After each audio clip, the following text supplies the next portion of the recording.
So what happens when you get a world-famous astrophysicist in the same room as a beloved actor and former football pro? Well, you get a conversation that dives into some of the biggest questions in the entire universe.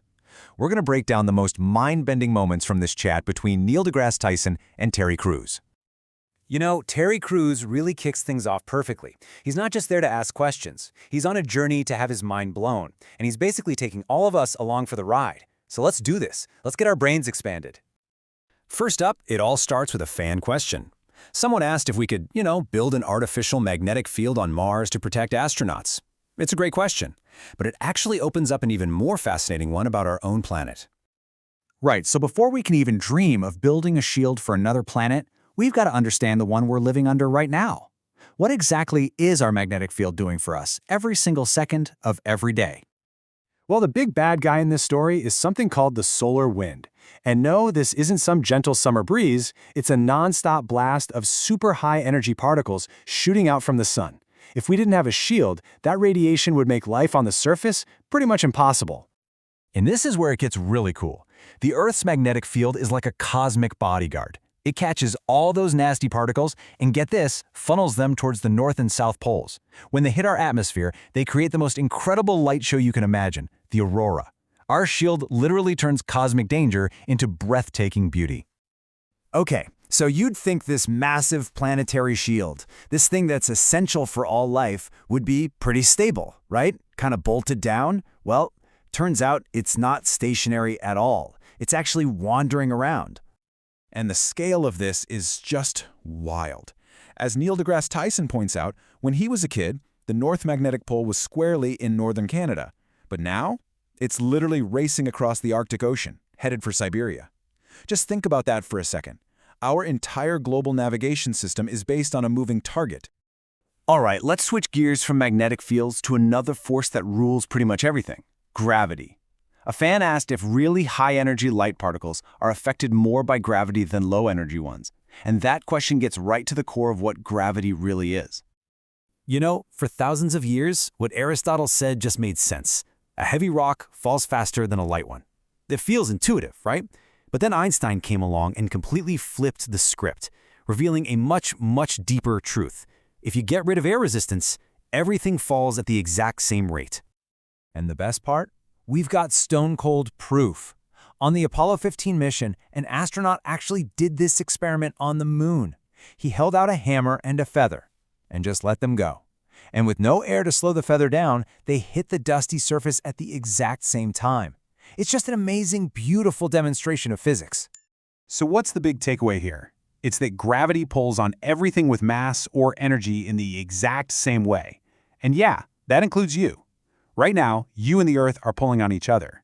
If we put you out in space and put a tiny poppy seed in orbit around you, it would circle you just like the moon circles the Earth. You have your own gravity. Okay, from the cosmic pull of planets, let's zoom way in to a force we all know pretty well, muscle power.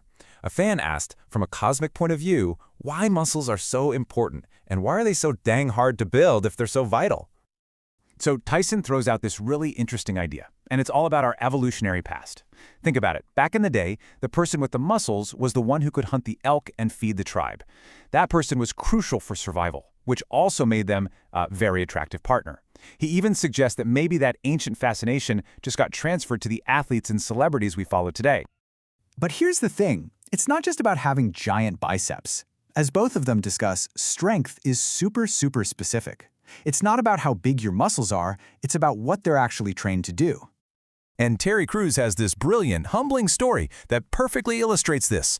I mean, here he is, objectively one of the strongest guys on the planet, and he couldn't move a certain box. But the professional mover, his muscles were built for that one specific task. He just walked in, picked it up, and walked out. Why? Because that's what he does, all day, every day. And speaking of how our bodies adapt to what we do, check out what happens in space. This is wild. Without the constant crush of gravity squishing them down, an astronaut's vertebrae can actually expand. They can get up to 2 inches taller. It's just a crazy reminder of how much our bodies are shaped by the world we live in. All right, for our last section, we're going big. I mean, the biggest question there is. A viewer asked a simple one. What's at the edge of the observable universe? And let me tell you, the answer completely changes how you see your place in the cosmos. Okay, so here's the key thing to wrap your head around. The edge of the universe isn't a brick wall. It's more like a horizon in time.